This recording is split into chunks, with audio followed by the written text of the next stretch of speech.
नमस्कार, मुद्दा देख रहे हैं आप और मैं हूं आपके साथ ज्योति सांगवान। हरियाणा में Bharatiya Janata party mission hat trick पर काम कर रही है। लोकसभा में इस बार भी सभी 10 सीटें तो विधानसभा में 75 पार का लक्ष्य लेकर चल रही है। वही विपक्षी दल बड़ी बड़ी चुनावी वादी और घोषणाएं कर रहे हैं, मैदान में है, ऐलान किए जा रहे हैं। ऐसे में चर्चा इसी सवाल को लेकर कि क्या आसान होंगी बीजेपी की हैट्रिक की राहें। एक रिपोर्ट।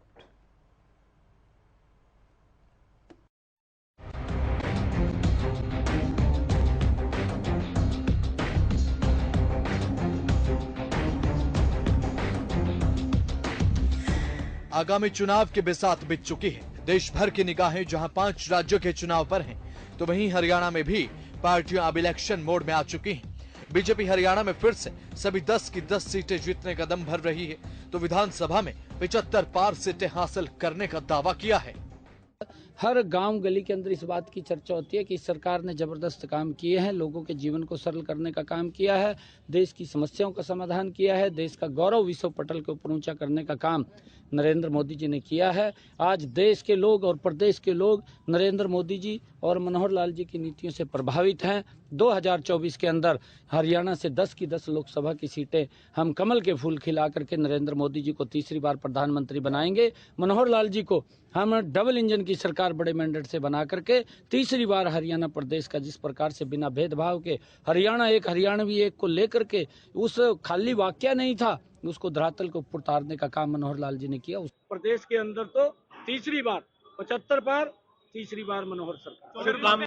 बीजेपी के साथ ही मुख्य विपक्षी पार्टी कांग्रेस भी जीत का दम भरने लगी है।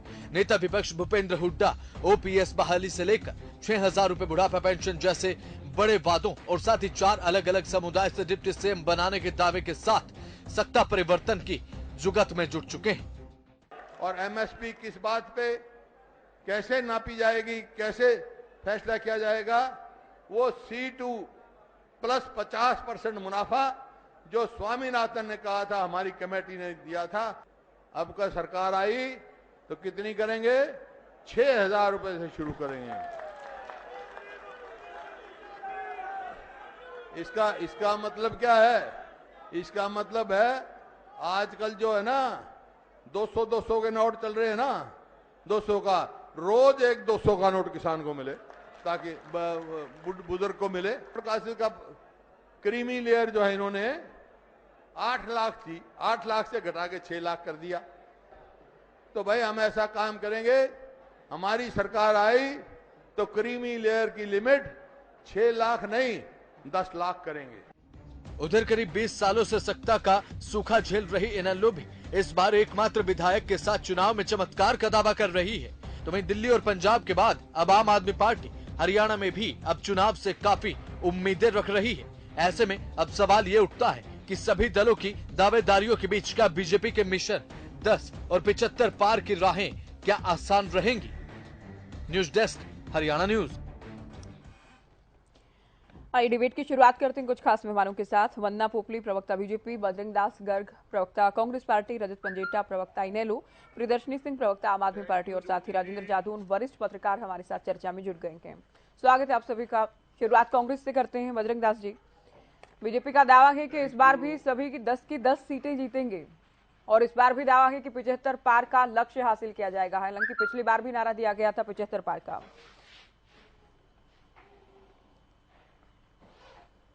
ज्योति जी, आज हरियाणा के अंदर खास तौर पर जनता में इस सरकार के प्रति बड़ी भारी नाराजगी है। हर वर्ग का नागरिक इस सरकार से मुक्ति चाहता है। किसान हो, चाहे सरकारी कर्मचारी हो, चाहे व्यापारी हो, चाहे उद्योगपति हो, चाहे दलित हो, चाहे मजदूर हो, चाहे बैकवर्ड हो। आज हालात क्या है आप देखते हो। महंगाई सिर चढ़कर बोल रही है। बेरोजगारी के अंदर हरियाणा अव्वल स्थान के ऊपर। कानून व्यवस्था की स्थिति सबसे ज्यादा खराब कहीं है तो हरियाणा के अंदर है। ये वो सरकार है, सिर्फ घोषणाओं की सरकार है। ये वही सरकार है, मोदी जी कहते थे हमारा राज आने दो, 2 करोड़ 22 साल युवाओं को नौकरी दूंगा। आपके सामने है कहाँ है नौकरी? ये कहते थे 60 रुपए लीटर, पेट्रोल डीजल बहुत महंगा है, 35 रुपए लीटर करेंगे, आज 100 पार कर दिया। यही वो लोग हैं जहां 400 रुपए रसोई गैस सिलेंडर के ऊपर नाच नाच कर खड़े होते थे, हमारा राज आने दो, 250 रुपए रसोई गैस सिलेंडर कर देंगे। इन्होंने रसोई गैस की कीमत आपके सामने 1000 पार कर दी।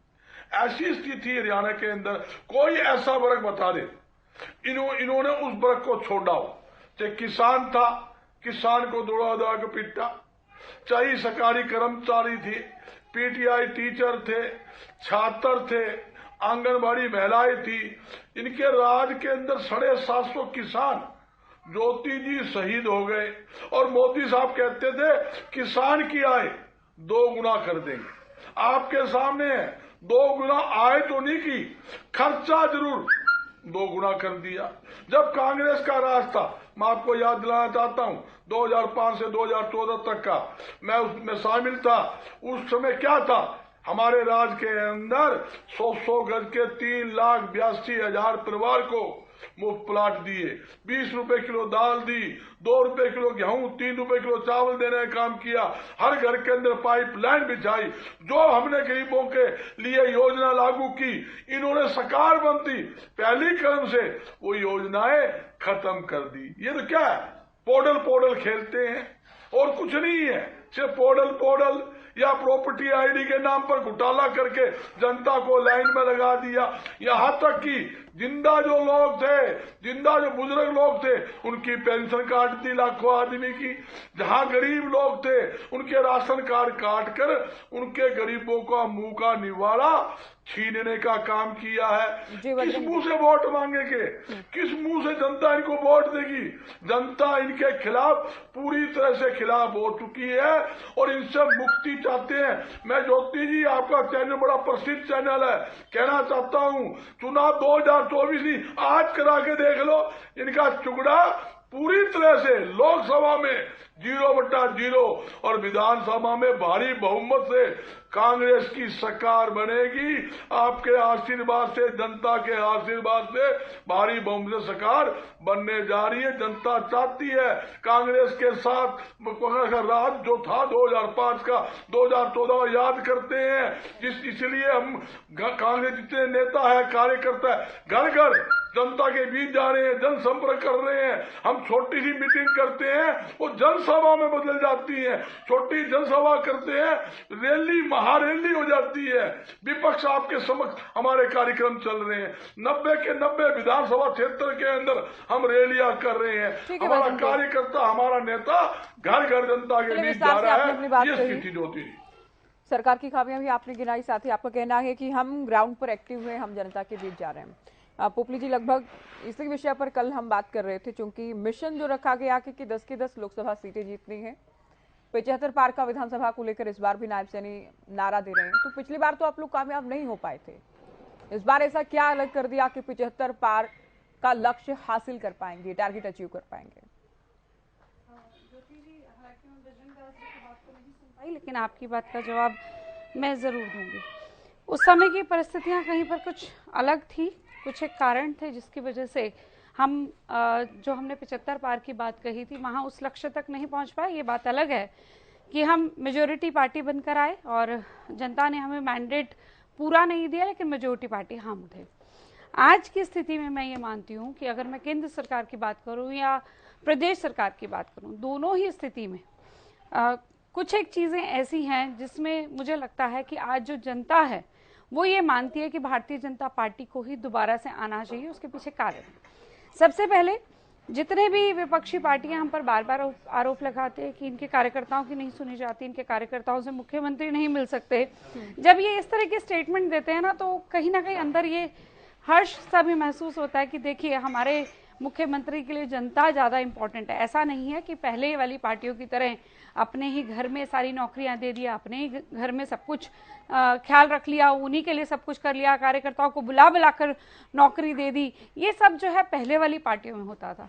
हमारी पार्टी में एक मुख्य उद्देश्य जो है वो है जनता का, चाहे प्रधानमंत्री मोदी जी हों, चाहे मनोहर लाल खट्टर जी हों, परिवार की जो राजनीति है, जो पहले देखा करते कि परिवार की परिक्रमा की राजनीति हम देखा करते थे, आज वो परिवार की परिक्रमा ना होकर वो पराक्रम की, परिणाम की कहीं ना कहीं राजनीति बनकर रह गई है कि हम लोग जो हैं ज़्यादा से ज़्यादा काम करें और पराक्रम दिखाने में मुझे लगता है कि हमारे प्रधानमंत्री मोदी जी कहीं पीछे नहीं हटे। जिस प्रकार से इस समय जो हमारा देश एक विश्व गुरु बनकर उभर रहा है, तो उसमें कहीं पीछे नहीं हटे और परिणाम हमने दिए हैं। दूसरी बात, पहली बात मैंने कही कि हम परिवार कार्यकर्ताओं की बजाय हम जनता की सेवा की तरफ ध्यान देते हैं। दूसरी बात है सम्मान की, आत्मसम्मान की। मैं ये मानती हूँ ज्योति कि आत्मसम्मान सबसे बड़ी चीज होती है और आज देश का बच्चा बच्चा कह रहा है कि अगर इस देश की गरिमा को, सम्मान को कोई लेकर आया तो प्रधानमंत्री मोदी लेकर आए हैं।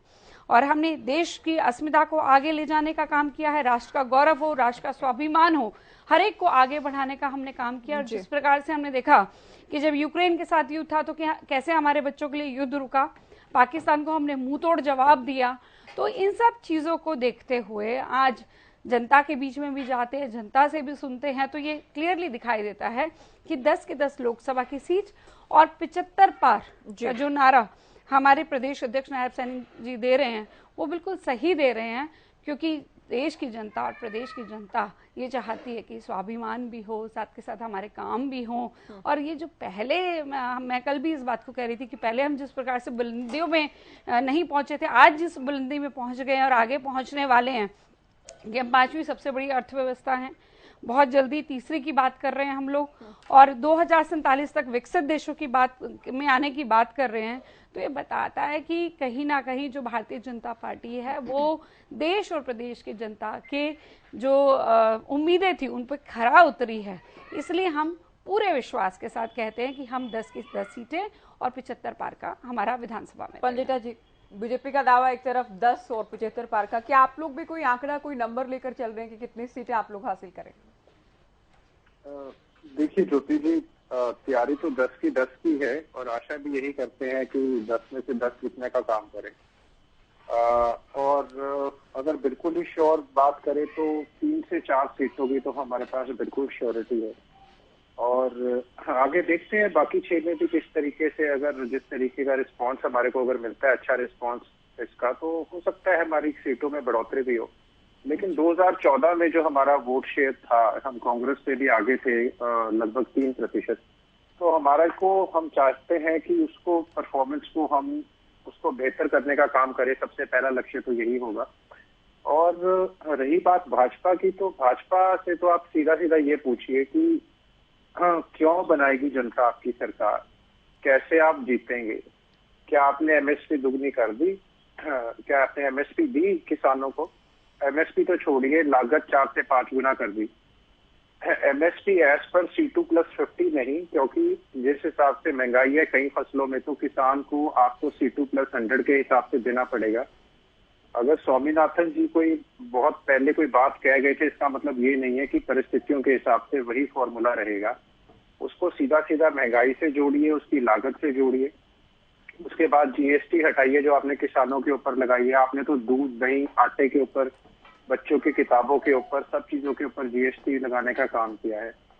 उसके बाद युवा पूछता है कि आपने 2 करोड़ रोजगार दे दिया आपने हरियाणा, तो अगर संदर्भ में बात करें तो बेरोजगारी में हरियाणा नंबर 1 है। महंगाई जो है वो कमर तोड़ है, चाहे वो सीमेंट हो, तेल हो, डीजल हो, उसके बाद सरिया हो, कुछ भी आज वस्तु है, रेता हो, क्या बताइए, सब चीजों की महंगाई आज कमर तोड़ है। उसके ऊपर से GST। अगर आपको कोई भी चीज लेनी है तो आप कभी जाके ये कहते हैं कि हम कॉफी महंगी नहीं लेंगे? कोई कहता है कि सिगरेट महंगी नहीं खरीदेगा, शराब महंगी नहीं खरीदेगा, कोई कहता है कि आप आटा महंगा नहीं खरीदेंगे, लेकिन किसान को MSP नहीं देंगे। किसान को MSP के लिए तंग करेंगे, उसको आंदोलन करने पे मजबूर करेंगे और उसका दर्द जानेंगे। और क्या था कि ये हम काले कानून वापस ले रहे हैं और MSP पे कानून बनाएंगे, तो MSP पे कानून सरकार क्यों नहीं बना रही है? पहली तो इस बात का जवाब दे। अभी आपने कहा विश्व गुरु हैं हम, तो विश्व गुरु हैं हम तो चाइना, US, रशिया का क्या है फिर? वो क्या है आपका? आप बता दीजिए सीधा सीधा, डॉलर क्यों पिट रहा है आपका? क्यों रुपया वर्स्ट परफॉर्मिंग करेंसीज में रहता है एशिया की हर बारी? आप ये बताइए कि आप किससे कम्पीट कर रहे हो, हंगर इंडेक्स में हमारा क्या स्थान है?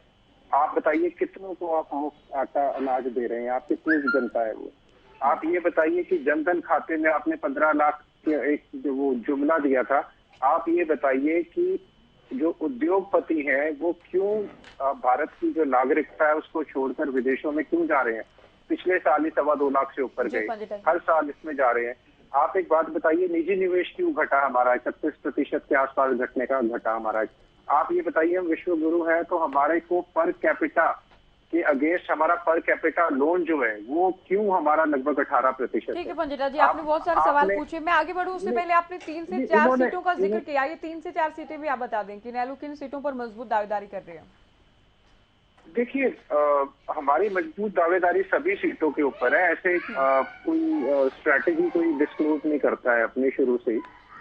लेकिन हमारा जो है वो नॉर्दर्न हरियाणा और एक सीट साउदर्न हरियाणा के अंदर हमारी जो है वो मजबूत स्थिति में इंडियन नेशनल लोकदल, और जो जनता का धरातल के ऊपर उन्होंने देखा है, पहली वाली सरकार भी देखी इंडियन नेशनल लोकदल की थी, सरकार आपके द्वार की, हम तो यात्रा आपके द्वार ले आए। और जैसे ही अभी पोर्टल की सरकार चल रही है, मुख्यमंत्री जी से कोई मिल नहीं सकता, लोगों को परेशान कर रखा है ये पोर्टल हर जगह, कभी किसी का पोर्टल बंद पड़ा है, कभी किसी का पोर्टल बंद पड़ा है, कभी किसी का नाम कट गया कहीं से, कभी किसी, जनता को परेशान करके रख दिया। जनता धक्के खा रही है, कभी पटवारी का बंद पड़ा है, कभी तहसीलदार का बंद पड़ा है, कभी ये नहीं हो सकता, कभी वो रजिस्ट्री नहीं हो सकती, कभी यहाँ।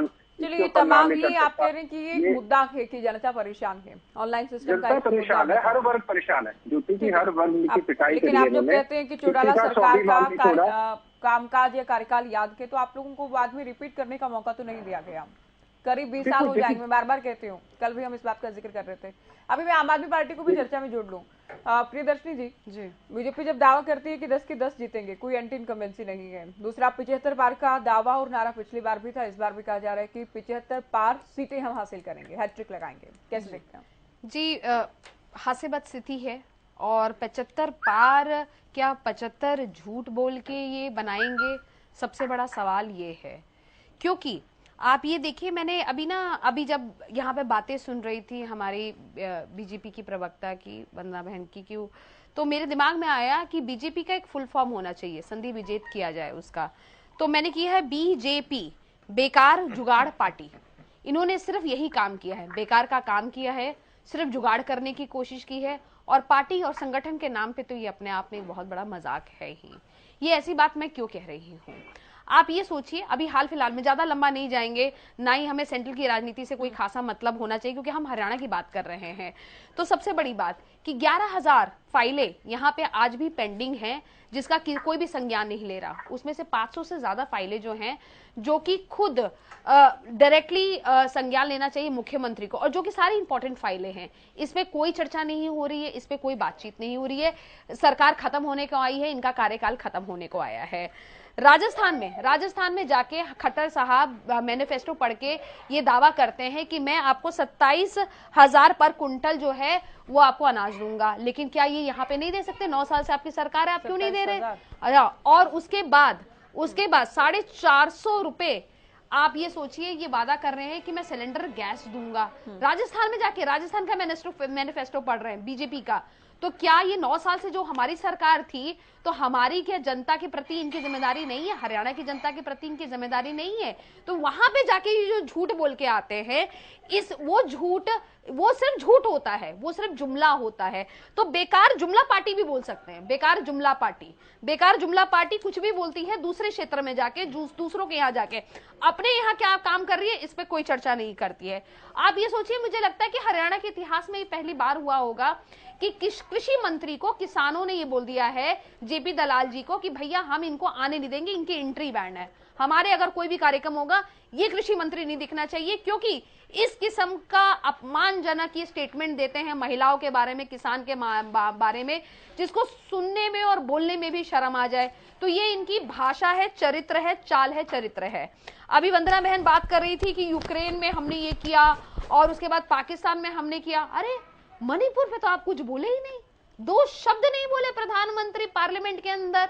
आप कमाल कर रहे हैं। मणिपुर देश का हिस्सा है। मुझे लगता है कि यहाँ पे भारतीय जनता पार्टी के प्रवक्ताओं को और मुझे लगता है कि देश के प्रधानमंत्री को भी कहीं ना कहीं गलतफहमी हो गई है, डाइल्यूजन में है कि उनको लगता है कि यूक्रेन और पाकिस्तान हिंदुस्तान का हिस्सा है। मैं बता दूं और विनम्रता से बताऊं कि मणिपुर देश का हिस्सा है, और जब मणिपुर में महिलाओं को नग्न किया जा रहा था तो प्रधानमंत्री मौन थे। और यही स्मृति ईरानी जो मात्र 50 रुपए सिलेंडर का रेट बढ़ गया था तो उसके बाद धरने पे आ गई थी और सारा नाटकबाजी उन्होंने सीरियलों की कर दी थी। आज वही स्मृति ईरानी हमेशा के लिए चुप हो गई हैं। अभी मैं हाल फिलहाल से अभी आज ही की बात कर रही हूं, मैं कोई लंबी चौड़ी बात नहीं कर रही। अभी मैं नूह जिले से आ रही हूं, एक कार्यक्रम से आ रही हूं, सीधे कार्यक्रम से मैं स्टूडियो आ गई। आज यकीन नहीं करेंगे, वहां पे एक लेन है और मेरे साथ कुछ नूह के ही लोकल लोग भी बैठे हुए थे गाड़ी में। तो वहां पे एक लेन है, सिंगल लेन है, उसका नाम उन्होंने कातिल रोड रखा है। कातिल रोड, आप ये सोचिए, कभी शायद मुझे दर्शकों को भी शायद ये बात नहीं पता होगी। वो एक सिंगल लेन है जिसमें सड़क इतनी खराब है कि अगर मान लीजिए, बोलना नहीं चाहिए कि अगर कोई महिला अगर प्रसव में होगी तो कुछ भी हो सकता है उसके साथ, इतनी खराब सड़क है। और ये नूह और मेवात जिले की बात कर रही हूँ। जबकि इन्हीं के सहयोगी ने, इन्हीं के जो सहयोगी हैं दुष्यंत चौटाला जी जेजेपी के, उन्होंने ये वादा किया था कि अगर हम सरकार में आ जाते हैं तो हम पूरी की पूरी 4 बड़ी लेन बनाएंगे। उसी सड़क के बारे में इन्होंने वादा किया था। तो कैसे इनके वादे पे विश्वास किया जाए, जो कि कभी बोलते हैं झूठ और हमेशा बोलते हैं झूठ, और झूठ के अलावा और कुछ बोलते नहीं हैं। जनता को सिर्फ इन्होंने बेवकूफ बनाया है। जनता को कैसे इन्होंने बेवकूफ बनाया है। आज सफाई कर्मचारी हर जिले में आप जाके देख लीजिए धरने पे हैं। क्यों धरने पे हैं? क्योंकि उनका कोई संज्ञान लेने वाला नहीं है।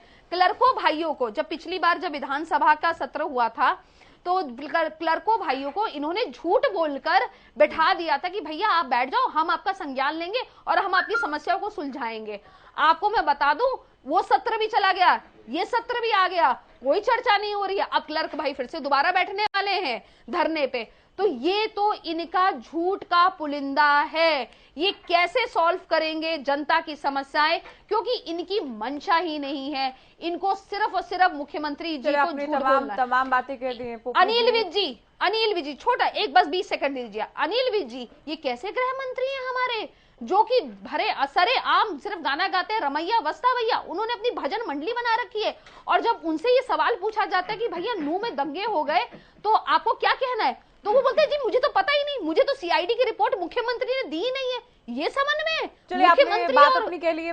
पोपली जी देखिए, आम आदमी पार्टी प्रवक्ता ये कह रही है कि क्या 75 पार का जो लक्ष्य है आप लोगों का, 75 झूठ बोलकर बीजेपी हासिल करेगी इसे, क्योंकि वादे तो पूरे नहीं किए जो आप लोगों ने। जी मैंने सुना ये 75 झूठ की बात कर रहे थे और उन्होंने बीजेपी की फुल फॉर्म भी बनाई। एक मैंने भी कोशिश करी कि मैं फुल फॉर्म बनाने की कोशिश करूं, लेकिन ए से ना जेल बनता था, ना ए से करप्शन बनता था, ना झूठी कसम खा के कांग्रेस के साथ जाना बनता था, ना ही राज्यसभा की सीटों को बेचना बनता था। तो मैं उसमें हार मान गई इनसे कि मैं उसके फुल फॉर्म नहीं बना पाई, क्योंकि इनके डबल AP से कोई भ्रष्टाचार या इस तरह की कोई, या केजरीवाल जी का नाम कहीं से बनता, शीश महल कुछ नहीं बनता था। जहां तक ये बात इन्होंने की है कि बहुत सारी लंबी चौड़ी यहाँ पर इन्होंने बात करी है, मुझे ये बता दीजिए, क्या आपने, जब आप दिल्ली की बात करते हो, आप बात करते हो पंजाब की, तो आपको मालूम है पंजाब में 2 लाख दलित छात्रों ने कॉलेज छोड़ दिया क्योंकि जो सेंटर से उनकी छात्रवृत्ति आई थी वो उनको नहीं मिल पाई।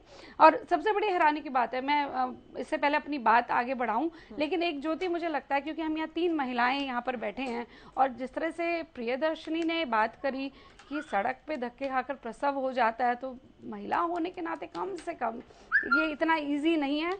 हो सकता है कि आप अभी अनमैरिड हैं, लेकिन मुझे लगता है कि इतना लेडीज को डिग्रेड नहीं करना चाहिए कि एक बच्चे का जन्म, सड़क पे एक बच्चे का सड़क पे तब पता लगेगा। वंदना बहन, कितने भी गड्ढे हो, कितने भी गड्ढे हो, कम से कम ये बात नहीं कहनी चाहिए। नहीं, आप गड्ढे पे आप बात करिए, बीच में नहीं, मैं आपके बीच में नहीं बोली, मैं आपके बीच में नहीं बोली, और देखना मैं आपके बीच में नहीं बोली। नहीं, आपने एक महिला के माँ बनने को डिग्रेड कर दिया। मैंने डिग्रेड नहीं किया। शर्म आती है मुझे, आपकी सरकार को डिग्रेड कर रही है। आपके पास एक भी अस्पताल नहीं है, महिला के मां बनने को डिग्रेड कर दिया। आप महिला सुरक्षा की क्या बात कर रही हैं? अरे रहने दीजिए, आप महिला सुरक्षा की क्या बात कर रही है? आप महिला सुरक्षा में हर 7वीं महिला के साथ बलात्कार और छेड़खानी जैसी महिला घटनाएं हो रही है। क्या तकलीफ सहन रहने करनी दीजिए, पड़ती है औरत रहने को, दीजिए। वो आप यहाँ नहीं करें कृपया करके। आपको स्वीकार करना चाहिए, फिर तो आपको और भी शर्म आनी चाहिए। शर्म नहीं आ रही है, आपको स्वीकार करना चाहिए, ये गलत है, ये गलत है। आप 10 आरोप लगाइए, उसका जवाब मैं दूंगी। कम से कम महिला होने के नाते एक महिला को डिग्रेड मत करिए, महिला को डिग्रेड मत करिए। और आप इमोशनल नहीं खेल रही हैं, आप इमोशनल खेलने की कोशिश नहीं कर रही थी। मुझे इतना बता दीजिए, मैं और किसी विषय पे बात नहीं कर रही, आप 10 आरोप लगाइए, मैं जवाब दूंगी, मेरा काम है। कम से कम महिलाओं को डिग्रेड मत करिए। चलिए नहीं, देखिए मुझे लगता है जो सुन रहा है वो सब जानते हैं, सब इस चीज को समझ रहे हैं कि एक महिला का प्रसव सड़क पे धक्का खाकर नहीं हो सकता। इतना इजी मत बनाइए कि एक जो माँ बच्चे को जन्म देती है वो इतना इजी नहीं है, इतना आसान नहीं है, इतना आसान नहीं है। मान लिया कि आप केजरीवाल जी की पार्टी में है, लेकिन कम से कम महिला, अब प्रियदर्शनी जी, जुगाड़ कौन लगाता है, कांग्रेस के साथ कौन जाता है, राज्यसभा की सीटें कौन बेचता है। तो ये जो उसी पार्टी से बात कर रहे हैं आप आते हैं, मोदी जी 14 लाख का सूट पहनते हैं। अरे आप ठीक है, नफरत प्रियदर्शनी जी इनकी बात आप पूरी होने दें, उसके बाद में चर्चा को आगे ले जाते हैं। मुझे लगता है कि जादून जी को भी हमें चर्चा में जोड़ना है। बजरंग जी आएंगे आपके पास एक सवाल के साथ। जादून जी, पिछली बार भी नारा था 75 पार का, इस बार भी नायब सैनी कह रहे हैं 75 से ज्यादा सीटें हासिल करेंगे। इस बीच देखिए हुआ क्या है कि जेजेपी के साथ गठबंधन भी किया गया कि चुनाव से पहले नहीं था, तो इसका असर आप क्या देखते हैं और पिछली बार के चुनाव से इस बार के चुनाव को कैसे अलग पाते हैं? देखिए, ऐसा है कि थोड़ा बीजेपी की जो रणनीति है उसको सतर्कता से देखने की जरूरत है। अब भारतीय जनता पार्टी ने पिछली बार 75 पार का नारा दिया, हालांकि उनको 10 की 10 लोकसभा सीटें तो मिल गई थी, तो उसमें केंद्र सरकार का जो कामकाज था और प्रधानमंत्री की जो छवि थी उसके आधार पर उनको 10 सीटें मिली। और अगर स्टेट गवर्नमेंट के कामकाज के आधार पर 10 सीटें मिली होती तो उनको कम से कम पूर्ण बहुमत तो मिल जाता। पूर्ण बहुमत नहीं मिला, 75 पार का नारा भी फेल हो गया। लेकिन मुझे ऐसा लगता है कि पिछली बार कई आरक्षण आंदोलन चले और कई माहौल इस तरह का बना हुआ था, कानून व्यवस्था का मुद्दा इस तरह से गरमाया हुआ था कि उसकी वजह से भी सरकार को नुकसान उठाना पड़ा। मुझे लगता है कि इस बार माहौल उस तरह का नहीं है और हो सकता है कि भारतीय जनता पार्टी कोई ऐसी रणनीति लेके आ जाए कि जिससे ये जो फ्रीवीज का जो कंपटीशन चल रहा है, कांग्रेस ने जो घोषणाएं की हुई है अभी से और जो इनेलो भी लेके आई अपना एजेंडा, जेजेपी भी करती है, तो इन सब के अलग हटके कोई गारंटी और कोई एजेंडा लेकर आ जाए कि हो सकता है कि मतदाता उधर जो है एक तरफ आकर्षित हो जाए एकदम। क्योंकि मुख्यमंत्री जी ने कुछ संकेत राजस्थान में जाकर दे दिया, जैसा कि अभी जिक्र हुआ था कि उन्होंने 450 रुपए का सिलेंडर बता दिया, 4700 रुपए प्रति कुंतल गेहूं की खरीद का बता दिया। हो सकता है कि हरियाणा में भी कुछ इस तरह का कोई एजेंडा वो लेकर आ जाए। तो पिछली बार तो जब उन्होंने जो अपना चुनावी घोषणा पत्र जारी किया था तो उसमें इस तरह के कोई मुद्दे नहीं थे, इस तरह की कोई घोषणा नहीं थी जो लोगों को रुझान वाली हो, हम आम आदमी को आकर्षित करने वाली हो, ऐसी कोई घोषणाएं नहीं थी। तो मुझे लगता है कि इस बार अगर उन्होंने रिन्यूड किया है, फिर नवीनीकरण कर दिया अपने नारों का कि 75 पार और 10 की 10 लोकसभा सीटें, तो इतने फॉर्मेट में इस तरह की जो सफलता के लिए तो हो सकता है कि भारतीय जनता पार्टी भी कहीं फ्रीबीज के कंपटीशन में आ जाए। तो सतर्कता से देखने की जरूरत है कि अब आगे की रणनीति क्या आती है भारतीय जनता पार्टी की ओर से। हालांकि लगातार जो है वो लोगों के बीच में है, केंद्र की योजनाओं का भी प्रचार किया जा रहा है, खास तौर से परिवार पहचान पत्र 397 योजनाओं का लाभ दे रहे हैं। 39 लाख परिवारों ने लाभ लिया है। 39 लाख परिवार तो बहुत होते हैं, 5-10 से गुना कर दो उसका तो कितनी बड़ी संख्या में वोटर खड़े हो जाते हैं। तो हो सकता है कि ये जो सांख्यिकी है भारतीय जनता पार्टी की, वो इसी के आधार पर ये कह रही हो कि हम 75 पार करेंगे, हम 10 लोकसभा सीटें जीतेंगे। अब ये तो जो कम्पिटिटिव दल हैं उनको देखना है कि वो किस तरह से जो है भारतीय जनता पार्टी की इस क्लेम को कम्पीट कर पाते हैं और अपने आप को किस तरह से मैदान में खड़ा रख पाते हैं। तो ये देखने की बात है। कई दलों के तो संगठन ही नहीं है, बगैर संगठन के ही वो खुद ही जो है अपना एकल चलो की रणनीति के तहत ही चुनाव जीतना चाहते हैं। तो अब ये देखना है कि विपक्ष किस तरह से अपने आप को तैयार करता है और विपक्ष की क्या भूमिका होती है। अगर विपक्ष की भूमिका होगी, हो सकता है कि इस दावे पर कुछ प्रभावित करने में सक्षम हो जाए। ये देखने की बात। बिल्कुल, बजरंग जी कुछ कहना चाह रहे हैं। बजरंग जी, साथ ही हुड्डा साहब अब ये बात कर रहे हैं कि हम एमएसपी पर कानूनी गारंटी देंगे, स्वामीनाथन आयोग की रिपोर्ट की सिफारिश के आधार पर डेफिनेशन होगी एमएसपी की। वो कमेटी जो कि हुड्डा साहब की अगुवाई में बनाई गई थी, कांग्रेस सरकार में थी, तब ठंडे बस्ते में चली गई। अब चूंकि चुनाव करीब है तो इस बात का वादा भी कर रहे हैं हुड्डा साहब, कैसे यकीन करें किसान? ज्योति जी, जो पिछली सरकार के अंदर कमेटी बनी थी, जिस कमेटी के चेयरमैन चौधरी भूपेंद्र सिंह हुड्डा थे, उस कमेटी के मेंबर मौजूदा प्रधानमंत्री नरेंद्र मोदी जी भी उस कमेटी के मेंबर थे। मैं आपको बता देता हूं, एक आदमी के ने फैसला नहीं लेना होता, कमेटी ने फैसला लेना होता है, और कमेटी ने अपनी रिपोर्ट पॉजिटिव बना के दी हुई है, आप चेक करा लो। दूसरी बात, ये कहते हैं अभी 75 की बात कर रहे हैं, बार बार 75। हाँ, इन्होंने एक वायदा जरूर किया था, प्राइवेट सेक्टर के अंदर 75% युवाओं को नौकरी देंगे, वो भी इनका जुमला सिद्ध हुआ। कमजोर कानून बनाया गया, अदालत के अंदर ठीक ढंग से केस को पुटअप नहीं किया गया, लड़ाई ढंग से नहीं की गई। इन्होंने युवाओं के भावनाओं के साथ इस सरकार ने खिलवाड़ किया है। मैं कहना चाहता हूं, युवा नहीं, ऐसा कोई वर्ग नहीं जिसको भारतीय जनता पार्टी ने ठगा नहीं। एक वर्ग बता दो, किसान ले लो या आड़ती ले लो या पलेदार मजदूर ले लो। मैं बताना चाहता हूं, इनके साथ ये पोडल खेलते हैं, पोडल चलता नहीं। यहां तक कि जब किसान की फसल मंडी में बिकने के लिए आती है, पोडल काम नहीं करता, आधी समय दर्ज नहीं होता। किसान मंडियों में अपनी फसल लेके धक्का खाते रहते हैं। अगर नंबर पड़ गया, अगर वो ले आया 100 कुंटल सरसों ले आया, गेहूं ले आया, धान लिया, बोला नहीं जी हम तो आपकी 20 कुंटल लेंगे, बाकी कहां ले जाए भाई वो। अगर किसी की 20 कुंटल खरीद ली, जल्दी से उसकी पेमेंट नहीं, क्योंकि उसका उठान नहीं। आप देखिए, मैं आपको रिकॉर्ड की बात बता रहा हूं, आप इनकी परचेज देख लीजिए। पहला बहुत जल्दी परचेज नहीं, जब परचेज हो जाती है महीना 20-20 दिन तक किसान की फसल उठती नहीं। किसान की फसल उठ के एफसीआई के गोदाम में जाती है।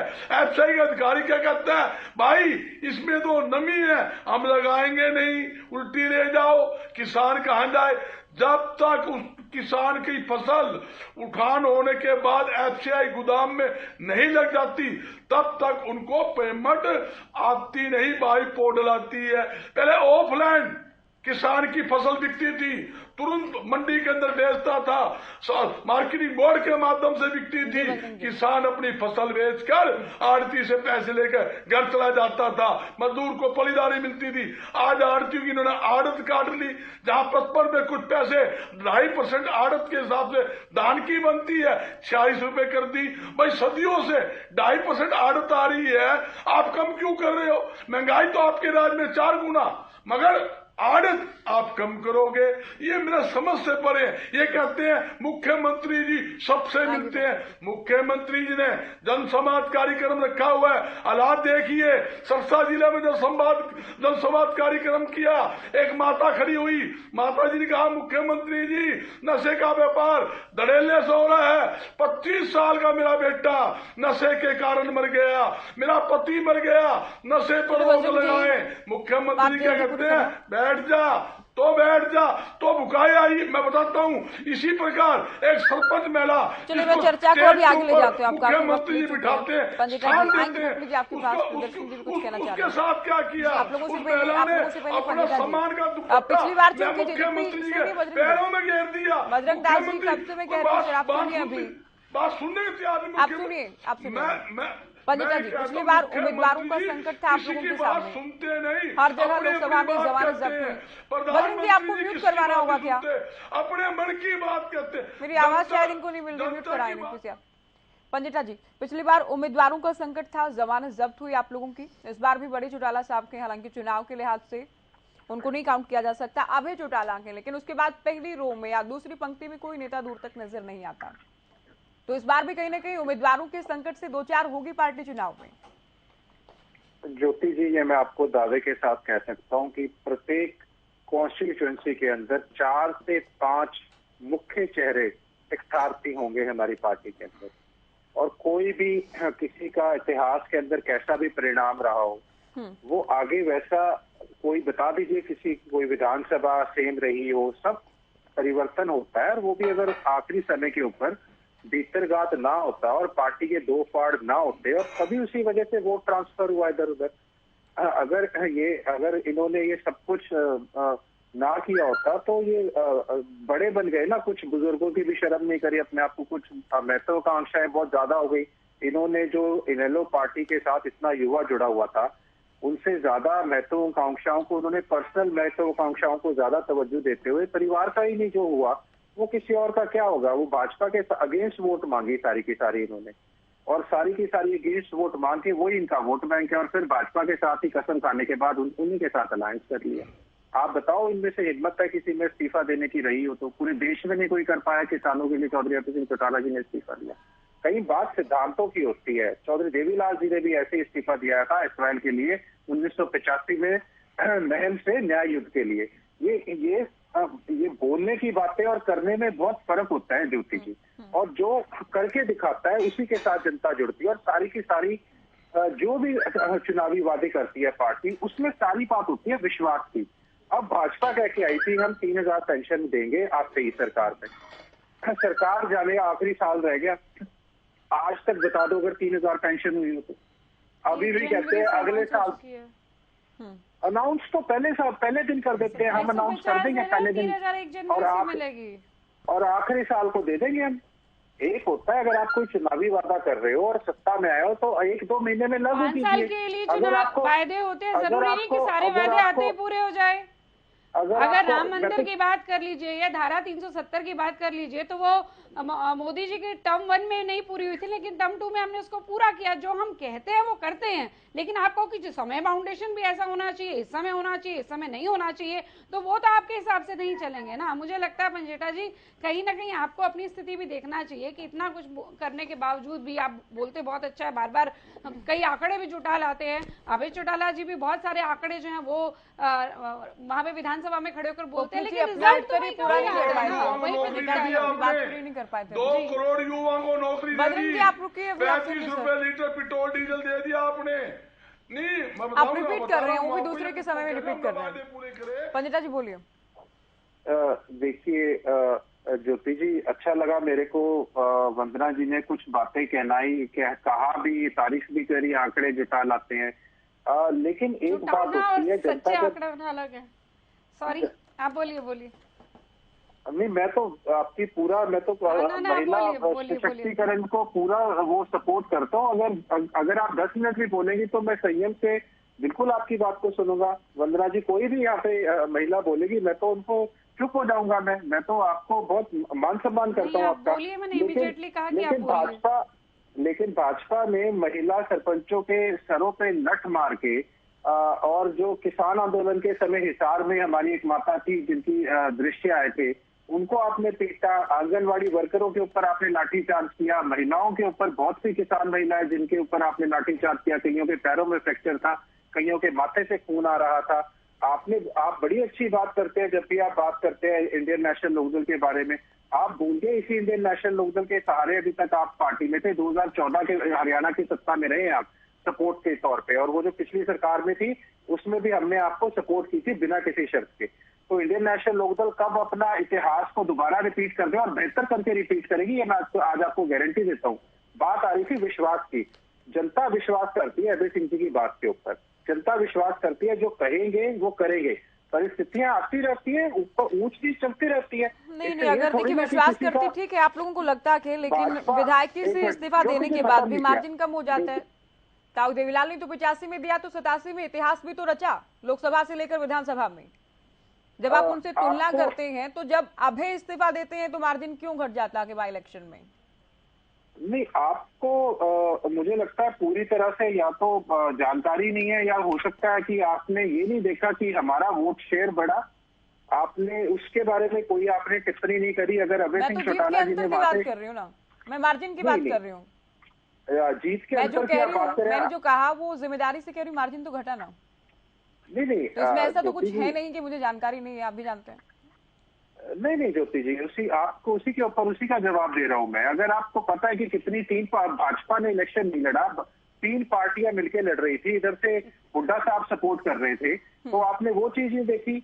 हमारा मार्जिन INLD का हमें 6,740 वोट, ठीक है। वोट शेयर हमारा कितना, हमारा वोट शेयर बढ़ा 5.63%। 43.49 वोट शेयर अकेला इंडियन नेशनल लोकदल का था, और हमारा इंक्रीज कितना हुआ 5.63। पिछली बार से वोट शेयर हमारा ठीक है इंक्रीज हुआ। पंडिता जी, चलिए आपने अपनी बात कह ली। यूं तो बीजेपी भी वोट शेयर बढ़ने का दावा करती रहेगी, फिर की सीटें भले ही घटी लेकिन हमारा वोट शेयर बढ़ा के। अगर वहाँ तो आप संख्या की बात करते हैं ना विधायकों की। पोपली जी कुछ कहना चाह रही थी, वंदना पोपली जी बोलिए। देखिए मैं एक बात का जवाब दूंगी। सर मैंने आपको काफी टाइम दिया पंडिता जी, आप बात कह चुके आपने हैं। अपना सवाल किया ज्योति जी, उसके अंदर आपने अपना सवाल उसमें आपने कह दिया कि मार्जिन नहीं, हम वोट शेयर, आप ठीक है आपने कहा कि हमारा वोट शेयर बढ़ा के, कोई क्वेश्चन ही नहीं है, वोट शेयर बढ़ा के आपने कह दिया अपनी बात। अगर आप सेम क्वेश्चन 5-10 डिबेट में सेम क्वेश्चन पूछेंगे तो मुद्दे पे क्यों बात क्या होगी, भाजपा के ऊपर बात क्या होगी, भाजपा के ऊपर बात करने दीजिए। आप मेरे को 60 सेकंड दे दीजिए बस। पंडिता जी आप पिछले उत्तर में अर्थव्यवस्था से लेकर यूक्रेन, मणिपुर, कहाँ की बात आप नहीं कर चुके हैं, डॉलर की बात कर चुके हैं। फिर आपको लगता है मैं सेम सवाल पूछूंगी इनेलो से, तो सर मैं इनेलो का ही सवाल पूछूंगी। आपके एकमात्र विधायक हैं, बाई इलेक्शन में मार्जिन कम हुआ, तो ये तो मैं बीजेपी से तो नहीं पूछूंगी ना, आप मेरी मजबूरी समझिए। आप बताइए, भाजपा के सारे आप लोगों की जमानत जब्त हुई थी पिछली बार, तो ये आपसे ही पूछूंगी मैं।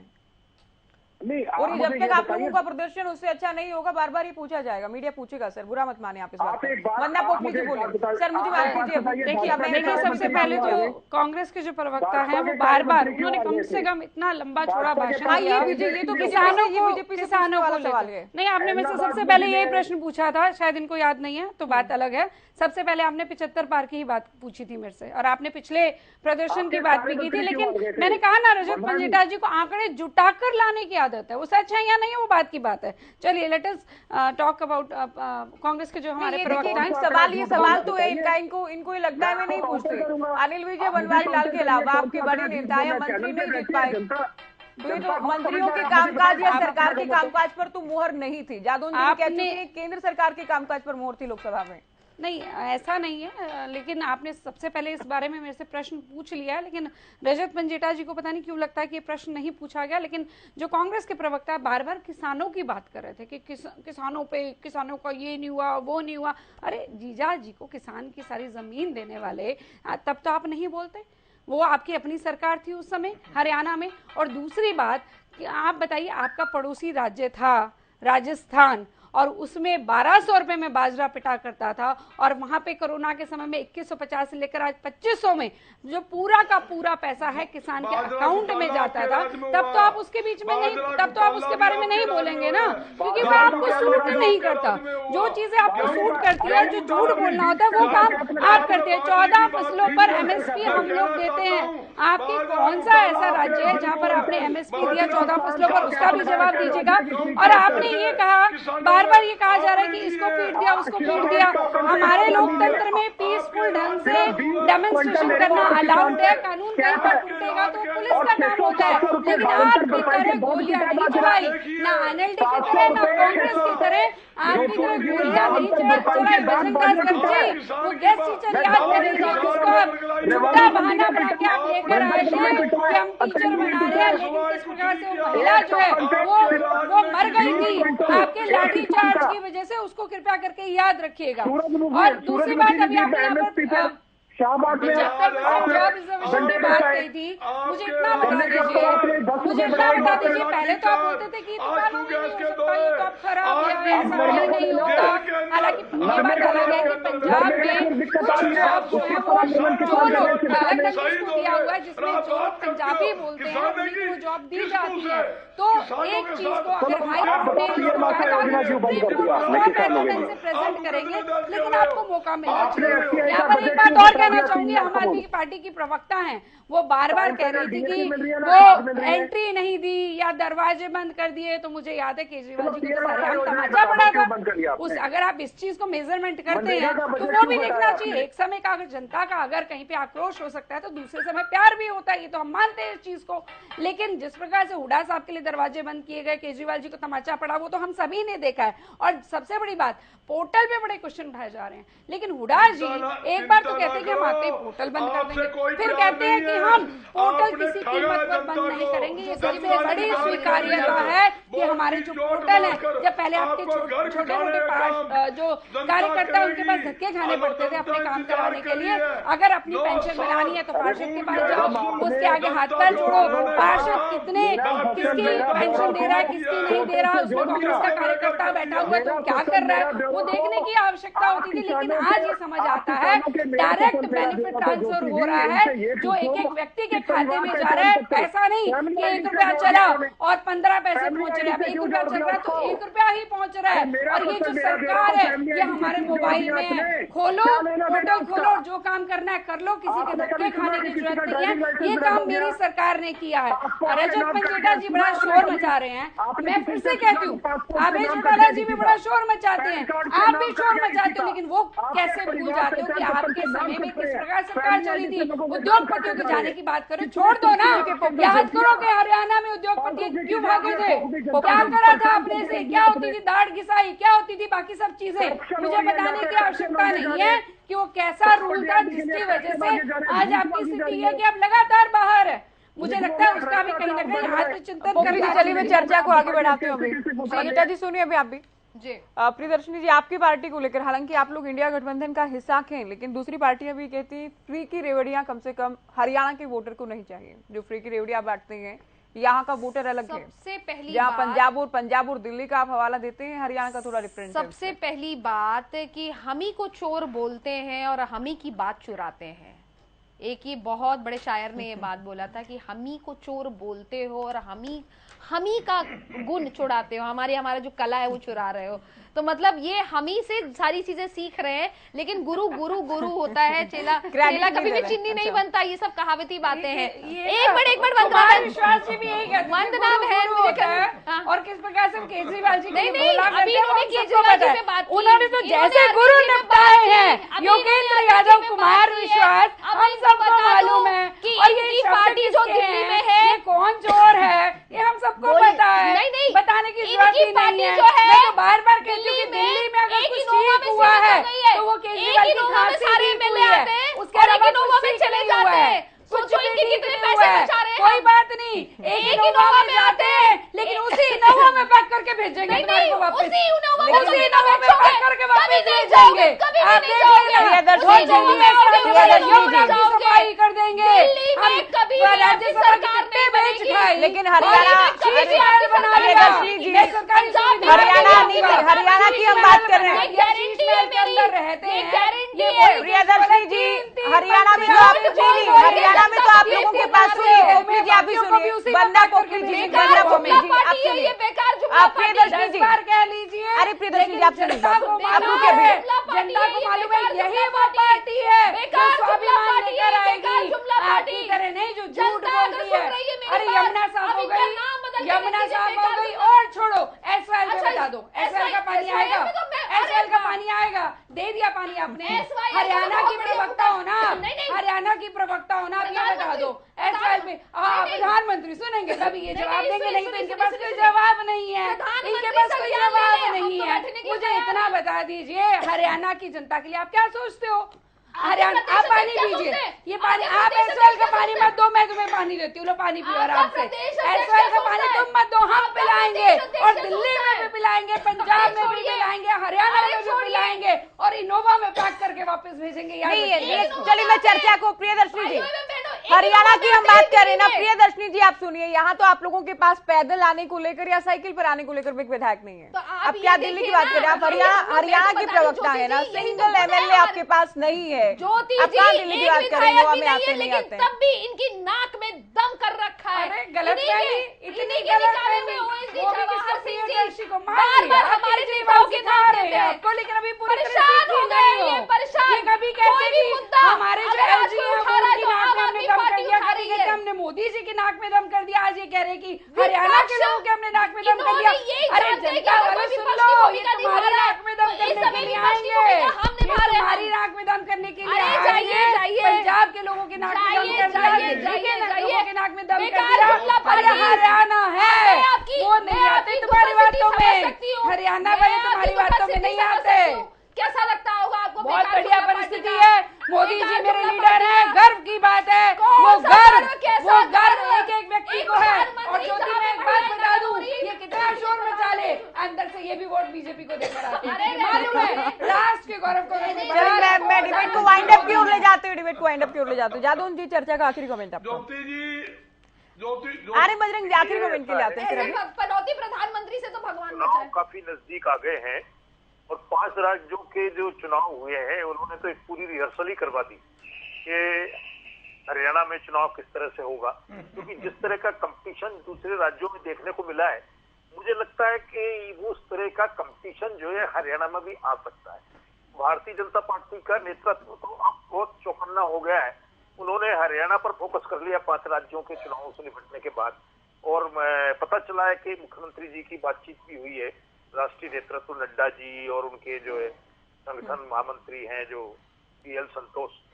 तो अब ये है कि चुनाव के लगभग सभी तैयार हैं, अब ये देखना है कि किसकी क्या रणनीति आती है, क्योंकि जो है 5 राज्यों के चुनाव में काफी कंपटीशन कड़ा था और फ्री वीज की घोषणाएं हुई। वहां भारतीय जनता पार्टी भी मजबूर हुई कि फ्री वीज की घोषणाएं करें, जो कि फ्री वीज से बचने का और इसे जो है तौर तरीकों की आलोचक थी। तो अब देखते हैं कि हरियाणा में किस तरह की तैयारी होती है और विपक्ष किस तरह की रणनीति लेकर आता है। बजरंग जी देखिए, एक तो आप लोगों के संगठन की लिस्ट अभी तक नहीं आई है, तो क्या बिना, मैं बार बार पूछती हूँ, फिर आप भी कहेंगे बार बार कांग्रेस से पूछते हैं। संगठन ही नहीं है इनका, तो कोई संगठन कैसे चुनाव लड़ेंगे? मैं तो ये सोचती हूँ। मैं सवाल कंप्लीट करूँ? नहीं ज्योति जी, लेकिन इनसे पूछ लीजिए बिना संगठन। अच्छा इनसे ये पूछ लीजिएगा ज्योति जी कि इनका मुख्यमंत्री कौन बनेगा? आपका कौन बनेगा? हमारा तो हम बता देंगे, हमारे यहाँ तो वोटिंग होती है, प्रजातंत्र है हमारी पार्टी में, ये बता दें अपना। चलिए बजरंग जी देखिए, हुड्डा साहब बड़े नेता है, लेकिन उनके खिलाफ भी बहुत बार SRK हमें एक्टिव दिखता है, तो ये गुटबाजी, बयानबाजी, संगठन का ना बनना, ये खामियां या कमजोरी साबित नहीं होंगी पार्टी के लिए चुनाव में?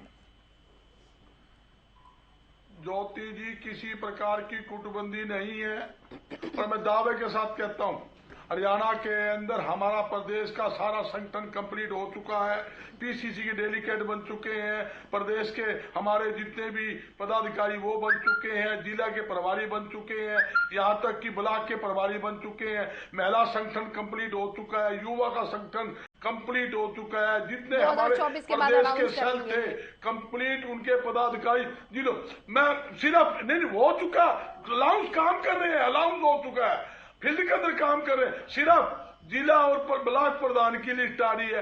इनको तो मुद्दा चाहिए, ये कहते हैं खर्ची पर्ची बंद कर दी, और रिश्वत जब तेजियों में भर भर के ली जा रही है, खर्ची पर्ची की क्या वैल्यू है? और मेरी बहन जी कह रही थी हरियाणा बड़ा ऊंचाई पे ले गए, कौन सी ऊंचाई पे ले गए?